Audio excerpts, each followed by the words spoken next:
조선은 깨끗하고 청결을 중요시하는 유교 국가로. 어휴, 이게 무슨 냄새야.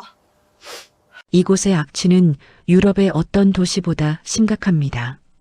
1894년 조선을 방문한 영국 여행가 이사벨라 버드 비숍이 서울 거리를 걸으며 기록한 첫 문장이었습니다. 그녀가 본 한양의 거리는 오물이 넘쳐났고 사람들은 그 속을 아무렇지 않게 걸어 다녔습니다. 19세기 말 조선을 방문한 외국인들이 한결같이 놀란 것은 도성의 위생 상태였습니다. 영국 외교관 윌리엄 칼슨은 거리에 배설물이 그대로 방치되어 있고 여름이면 그 냄새가 참을 수 없을 지경이라고 적었습니다. 겨울에도 사정은 비슷했습니다. 얼어붙은 오물이 봄이 되면 녹아 흘렀고 그것이 다시 여름 악취의 원인이 되는 악순환이 반복되었습니다. 그런데 이런 상황이 벌어진 데에는 아주 충격적인 이유가 있었습니다. 조선은 청결을 무엇보다 중요하게 여기는 유교 국가였습니다. 몸을 깨끗이 하는 것이 곧 마음을 깨끗이 하는 것이라는 가르침이 있었고 제사를 지내기 전에는 반드시 목욕제계를 해야 했습니다. 양반들은 청결을 군자의 덕목으로 여겼고 책에서도 끊임없이 위생의 중요성을 강조했습니다. 하지만 현실은 달랐습니다. 조선 정조 시대의 실학자 박재간은 북하기에서 이렇게 한탄했습니다. 중국 사람들은 자주 목욕하고 옷을 갈아입지만 우리는 그렇지 못하다. 청결을 말로는 강조하면서 실천은 하지 않는다. 같은 시대를 살았던 양반 선비가 쓴 글입니다. 외국인의 편견이 아니었던 것입니다. 가장 큰 문제는 목욕이었습니다. 조선시대 사람들은 1년에 단 5번에서 6번만 전신욕을 했습니다. 삼진날인 3월 3일, 단오인 5월 5일, 유두인 6월 15일, 칠석인 7월 7일, 그리고 백중인 7월 15일. 이 명절에만 냇가나 계곡에 나가 몸을 씻었습니다. 나머지 360일은 어땠을까요? 함지박에 물을 담아 부분적으로 씻는 것이 전부였습니다. 궁궐도 예외는 아니었습니다. 왕과 왕비조차 전용 욕실이 없었습니다. 목욕을 할 때면 세수간 나인들이 뜨거운 물을 항아리에 담아 날랐고 왕은 작은 방에서 목욕 전용 옷을 걸친 채 씻어야 했습니다. 알몸을 드러내는 것은 예법에 어긋난다고 여겨졌기 때문입니다. 나라의 최고 권력자도 편하게 목욕 한 번 할 수 없는 나라, 그것이 조선이었습니다. 속옷도 자주 갈아입지 못했습니다. 배나 무명으로 만든 속옷은 귀했고 빨래도 쉽지 않았습니다. 겨울에는 더욱 심했습니다. 추위 때문에 옷을 여러 겹 껴입고 한 번 입으면 봄이 올 때까지 벗지 않는 경우도 많았습니다. 이가 들끓는 것은 당연한 일이었습니다. 양반 부녀자들도 정기적으로 이 잡는 날을 정해 옷과 이불을 햇볕에 말리며 기생충을 잡아야 했습니다. 화장실 사정은 더욱 열악했습니다. 뒷간은 집 뒤편 구석에 있었고 문도 제대로 없는 경우가 많았습니다. 뒤처리는 나뭇잎, 볏짚, 헝겊 조각으로 했습니다. 여유가 있는 집은 물통을 준비해 나무 막대를 씻어가며 사용했지만 대부분은 그냥 막대로 긁어내는 것이 전부였습니다. 휴지라는 개념 자체가 없었던 시대였습니다. 비숍 여사는 이렇게 기록했습니다. 조선 사람들은 매우 예의 바르고 친절하지만 위생관념은 거의 없다. 더러움을 당연하게 여기는 것처럼 보인다. 그녀는 이해할 수 없었을 것입니다. 왜 이렇게 예절을 중시하는 민족이 청결에는 무관심한지를요. 하지만 조선 사람들도 나름의 노력은 했습니다. 아침에 일어나면 가장 먼저 세수를 했고 식사 전후에는 반드시 손을 씻었습니다. 손 씻고 밥 먹으라는 말은 그때부터 이어져 온 전통입니다. 양치질도 했습니다. 소금이나 숟가루로 이를 닦았고 여유가 있으면 버드나무 가지를 씹어 치아를 깨끗이 했습니다. 그렇다면 대체 무엇이 문제였을까요? 왜 청결을 강조하면서도 더러움 속에 살아야 했을까요? 여기에는 우리가 생각지 못한 이유가 숨어 있었습니다. 몸이 더러우면 마음도 더러워진다.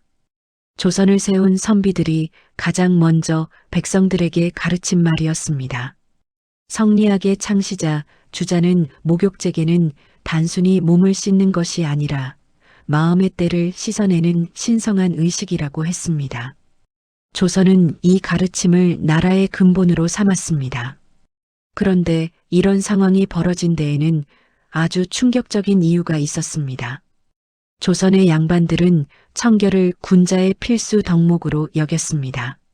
소학과 주자가래에는 하루 일과가 세세하게 기록되어 있었습니다. 새벽에 일어나면 가장 먼저 세수를 하고 머리를 빗고 옷매무새를 가다듬어야 했습니다. 의관을 정제하지 않으면 예를 갖출 수 없다는 가르침이었습니다. 특히 제사를 지내기 전에는 목욕제계가 필수였습니다. 사당에 들어가기 사흘 전부터 몸과 마음을 정화해야 했습니다. 고기를 먹지 않고 술을 마시지 않으며 부정한 것을 보거나 듣지 않아야 했습니다. 그리고 하루 전날 밤에는 반드시 온몸을 깨끗이 씻어야 했습니다.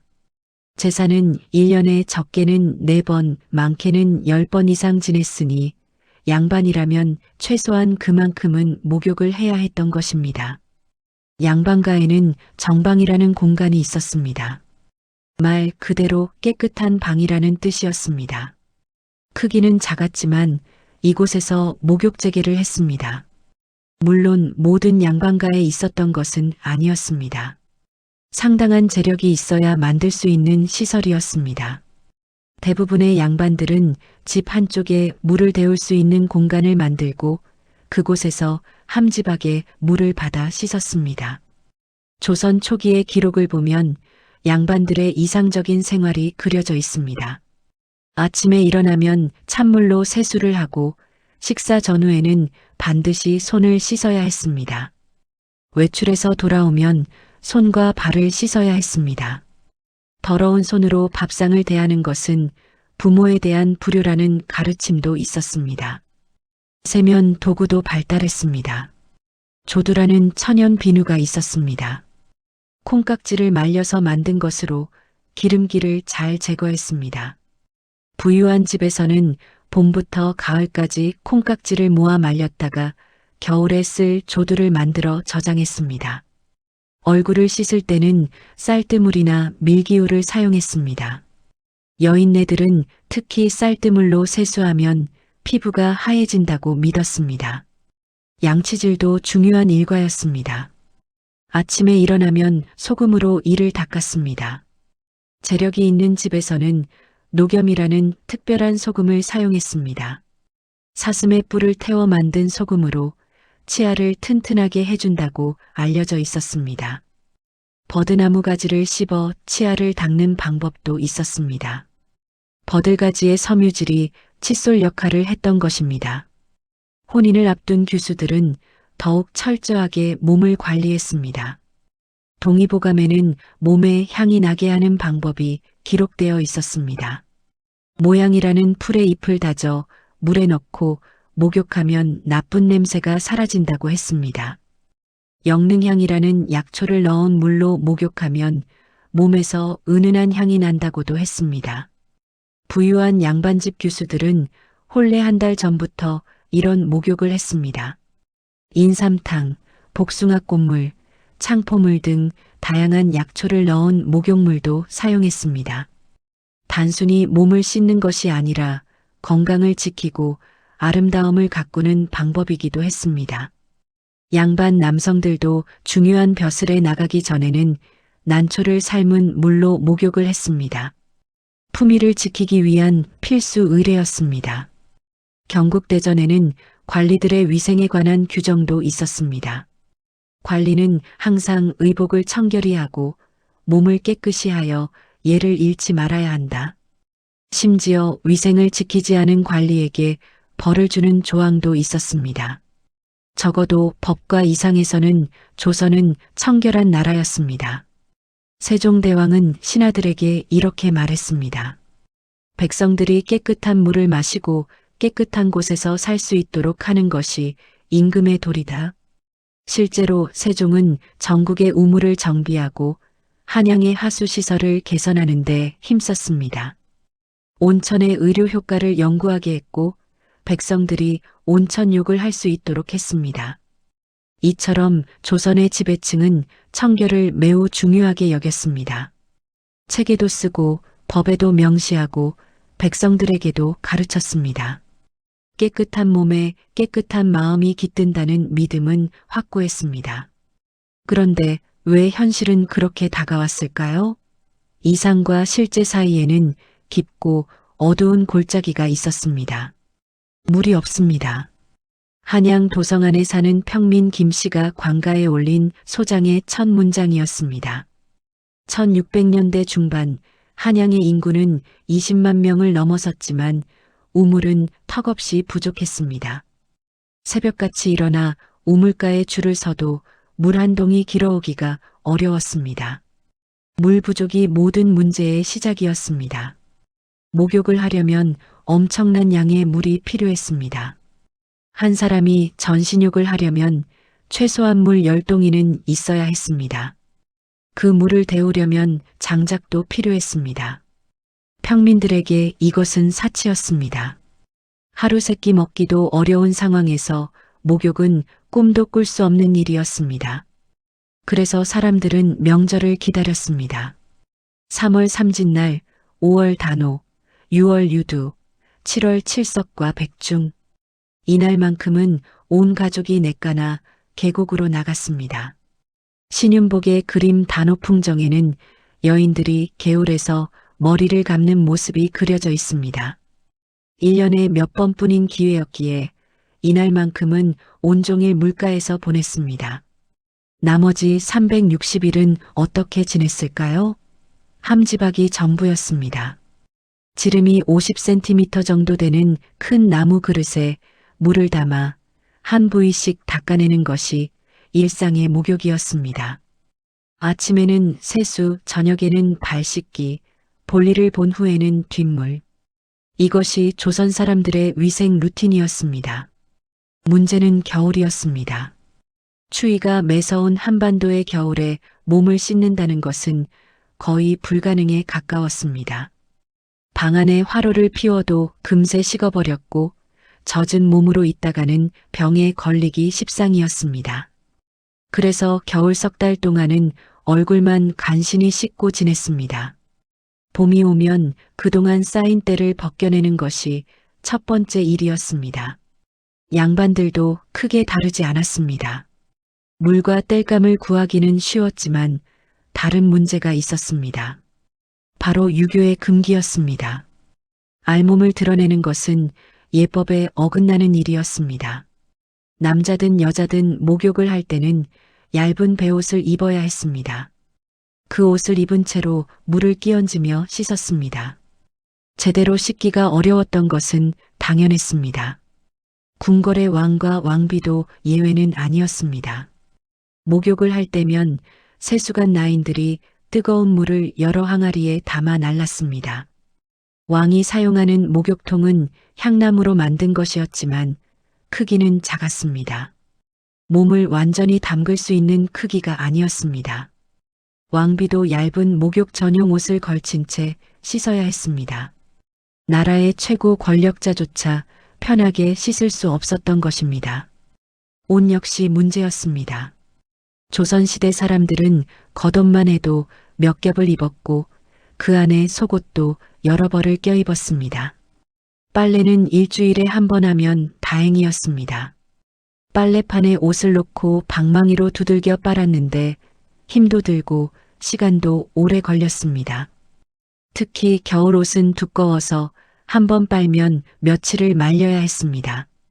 그래서 이가 생기는 것은 피할 수 없었습니다. 양반집 부녀자들도 정기적으로 이불과 옷을 햇볕에 말리며 이를 잡아야 했습니다. 봄과 가을에는 온 집안 식구들이 모여 앉아 서로의 옷에서 이를 잡아주었습니다. 부끄러운 일이 아니라 일상이었습니다. 화장실은 더욱 심각했습니다. 뒷간은 집에서 가장 먼 곳, 주로 집 뒤편 구석에 자리했습니다. 부엌과 최대한 멀리 떨어뜨려야 했기 때문입니다. 대부분의 뒷간은 문도 제대로 없었습니다. 바람이 통해야 냄새가 덜하다고 여겼기 때문입니다. 지붕이 없는 경우도 많았습니다. 뒤처리 도구는 더욱 열악했습니다. 부유한 집은 나무 막대를 물통에 담가두었다가 사용했습니다. 막대로 긁어낸 후 물에 씻어 다시 꽂아두는 방식이었습니다. 가난한 집은 나뭇잎이나 볏짚을 사용했습니다. 여름에는 부드러운 풀잎을, 겨울에는 마른 짚을 준비해 두었습니다. 종이는 너무 귀해서 화장실에 쓸 수 없었습니다. 양반들도 예외는 아니었습니다. 책을 만들고 글을 쓰는 것만으로도 종이가 부족한 시대였습니다. 화장실에 종이를 두는 것은 상상할 수도 없는 일이었습니다. 인부는 버리지 않았습니다. 귀한 걸음이었기 때문입니다. 농사를 짓는 백성들은 인분을 모아 발효시켜 밭에 뿌렸습니다. 그래서 뒷간은 항상 농토 근처에 있었고 도성 안에서도 인분을 수거해가는 사람들이 있었습니다. 위생과는 거리가 먼 방식이었지만 이것이 현실이었습니다. 손은 그나마 자주 씻었습니다. 손 씻고 밥 먹어라는 말은 조선시대부터 이어진 전통입니다. 식사 전후, 외출 후에는 반드시 손을 씻었습니다. 우물가나 집 앞에 물을 담아두고 수시로 씻었습니다. 이것만은 철저히 지켰습니다. 조선 사람들은 게으르거나 더러움을 좋아해서 씻지 않은 것이 아니었습니다. 물이 부족했고 땔감이 부족했으며 무엇보다 알몸을 드러낼 수 없는 사회였습니다. 그들도 깨끗해지고 싶었지만 현실이 허락하지 않았습니다. 저들은 하루에도 서너 번씩 목욕을 합니다. 1123년 고려를 방문한 송나라 사신 서궁이 놀라며 기록한 내용이었습니다. 그는 개성의 큰 냇가에서 남녀가 함께 목욕하는 모습을 보고 충격을 받았습니다. 고려 사람들은 목욕을 즐기고 청결을 당연하게 여겼습니다. 조선 이전 한반도는 지금보다 훨씬 깨끗했습니다. 특히 고려 시대는 목욕 문화의 전성기였습니다. 불교 국가였던 고려는 목욕 재개를 중요한 수행으로 여겼습니다. 사찰마다 대형 목욕 시설이 있었고 스님들은 매일 몸을 씻었습니다. 이 문화가 백성들에게도 퍼졌습니다. 고려 왕들은 온천을 즐겼습니다. 고려 사저료에는 역대 왕들이 온천 행차를 자주 했다는 기록이 있습니다. 병든 신하에게 온천욕을 권하기도 했습니다. 온천은 귀족만의 특권이 아니었습니다. 온천이 있는 마을에는 백성들도 자유롭게 드나들며 몸을 씻었습니다. 더 놀라운 것은 혼욕 문화였습니다. 남녀가 함께 냇가에서 목욕하는 것을 이상하게 여기지 않았습니다. 서궁은 이것을 보고 예의를 모르는 풍습이라고 비판했지만 고려 사람들에게는 자연스러운 일상이었습니다. 몸을 씻는 것은 부끄러운 일이 아니라 건강한 삶을 위한 필수였습니다. 고려 귀족들은 향 목욕을 즐겼습니다. 난초를 삶은 물로 목욕하면 피부가 부드러워지고 향기가 난다고 믿었습니다. 복숭아꽃을 띄운 물에 몸을 담그기도 했습니다. 남성들도 중요한 행사 전에는 반드시 향탕에 몸을 씻었습니다. 목욕은 위생을 넘어 문화이자 예술이었습니다. 더 거슬러 올라가면 신라 시대가 있습니다. 신라는 불교가 전래된 후 목욕 문화가 크게 발달했습니다. 사찰에는 대형 공중 목욕탕이 설치되었고 가정에도 목욕시설이 구비되었습니다. 신라 사람들은 목욕을 신성한 의식으로 여겼습니다. 신라의 시조 박혁것에는 동천에서 목욕한 후 몸에서 광채가 났다는 전설이 있습니다. 그의 왕비 아령은 북천에서 목욕한 후 완벽한 미인이 되었다고 합니다. 신화 속에도 목욕은 중요한 의식으로 등장했습니다. 심지어 신라에는 독특한 형벌이 있었습니다. 죄를 지은 사람에게 강제로 목욕을 시키는 벌이었습니다. 마음을 깨끗이 하라는 의미였습니다. 목욕이 단순한 위생이 아니라 정신적 정화의 수단이었던 것입니다. 가장 놀라운 발견은 2017년에 있었습니다. 경주 동궁과 월지에서 7세기 신라 시대의 수세식 화장실이 발굴되었습니다. 석조로 만든 변기시설과 오물을 배출하는 배수로가 완벽하게 갖춰져 있었습니다. 1300년 전에 이미 수세식 화장실이 있었던 것입니다. 불국사 터에서도 비슷한 화장실 유적이 발견되었습니다. 7세기 신라인들은 광범위하게 수세식 화장실을 사용했던 것으로 보입니다. 물을 이용해 배설물을 씻어내는 방식은 당시로서는 놀라운 기술이었습니다. 그런데 조선시대로 오면서 이 모든 것이 사라졌습니다. 수세식 화장실은 사라지고 재래식 뒷감만 남았습니다. 대중목욕탕도 없어졌습니다. 자유롭게 목욕하던 문화는 금기가 되었습니다. 무엇이 이런 퇴보를 가져왔을까요? 성리학이었습니다. 조선을 건국한 선비들은 고려의 개방적 문화를 예의 없는 풍습으로 규정했습니다. 알몸을 드러내는 것은 금기가 되었습니다. 남녀가 함께 목욕하는 것은 상상도 할 수 없는 일이 되었습니다. 혼욕은 물론이고 혼자서도 알몸으로 목욕하는 것조차 꺼려졌습니다. 대중목욕탕은 음란한 장소로 낙인 찍혔습니다. 사찰의 목욕시설도 하나둘 사라졌습니다. 집집마다 있던 욕조도 사치품으로 치부되어 없어졌습니다. 대신 함지박과 대야만 남았습니다. 수세식 화장실의 기술도 전승되지 않았습니다. 물론 2021년 경복궁에서 19세기 중반에 발전된 수세식 화장실이 발견되어 기술이 완전히 사라진 것은 아니었음이 확인되었습니다. 하지만 이것은 궁궐에만 있던 시설이었고 일반 백성들은 여전히 재래식 뒷간을 사용했습니다. 형식이 내용을 집어삼켰습니다. 예법이라는 이름으로 실용적인 문화가 억압되었습니다. 조선 중기의 선비 신유아는 일본을 방문하고 해유록에 이렇게 썼습니다. 저들은 남녀가 함께 목욕한다. 우리 예법으로는 상상할 수 없는 일이다.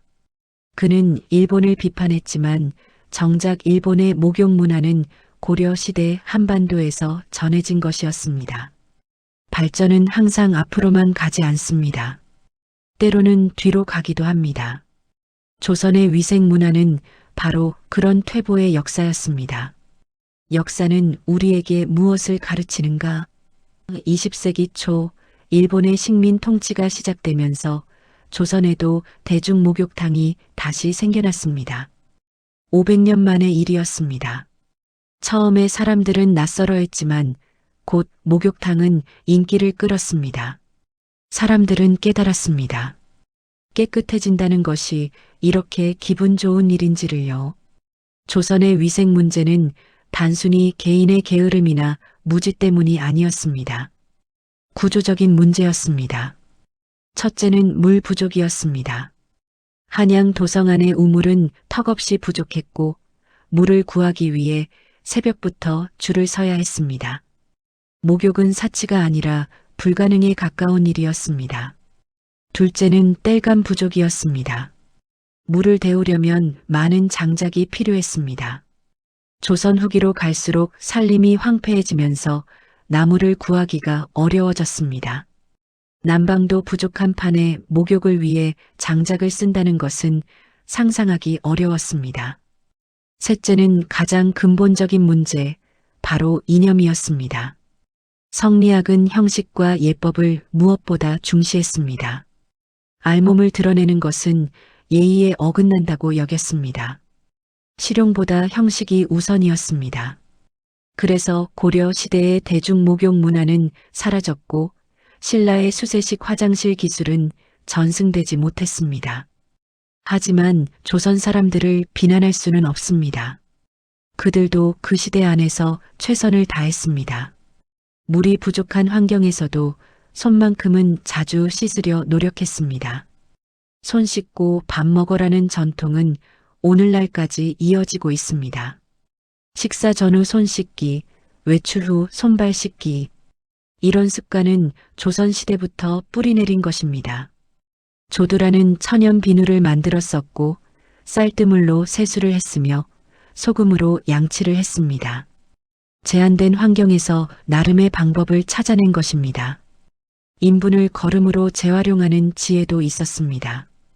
완벽하지는 않았지만 그들도 깨끗해지고 싶었고 건강하게 살고 싶었습니다.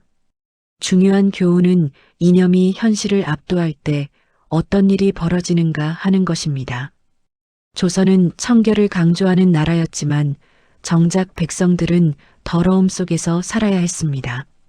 예법은 철저했지만 위생은 엉망이었습니다. 형식은 아름다웠지만 내용은 빈약했습니다. 2017년 경주에서 발굴된 신라의 수세식 화장실은 우리에게 묻습니다. 1300년 전의 기술을 왜 조선은 이어가지 못했는가? 2021년 경복궁에서 발견된 19세기 수세식 화장실은 다시 묻습니다. 왜 이 기술은 궁궐에만 머물렀고 백성들에게는 전해지지 않았는가? 답은 명확합니다. 백성의 실제 삶보다 지배층의 이념이 우선이었기 때문입니다. 실용보다 명분이, 편리함보다 격식이 중요했습니다. 그 결과 고려 시대보다 못한 위생 환경이 500년 동안 이어졌습니다. 오늘날 우리는 어떤가요? 매일 샤워를 하고 깨끗한 화장실을 사용하며 손만 씻어도 비누 거품이 풍성하게 일어납니다. 이것은 당연한 것이 아닙니다. 수천 년간의 시행착오, 실패와 교훈이 쌓여 만들어진 결과입니다. 조선시대를 돌아보며 우리가 배워야 할 것은 조상들을 비웃는 것이 아닙니다. 그들의 한계를 이해하고 오늘의 소중함을 깨닫는 것입니다. 그리고 묻는 것입니다. 지금 우리 시대에도 형식이라는 이름으로 실용을 억누르는 일은 없는지, 이념이라는 이름으로 현실을 외면하는 일은 없는지를요. 역사는 과거의 이야기가 아닙니다. 오늘을 비추는 거울입니다. 조선의 위생 문화가 주는 교훈은 분명합니다.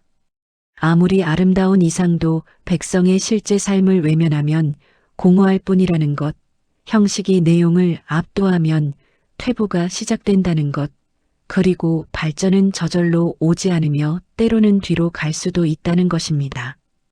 우리는 조상들보다 깨끗한 환경에서 살고 있습니다. 하지만 그것만으로 우월하다고 할 수는 없습니다.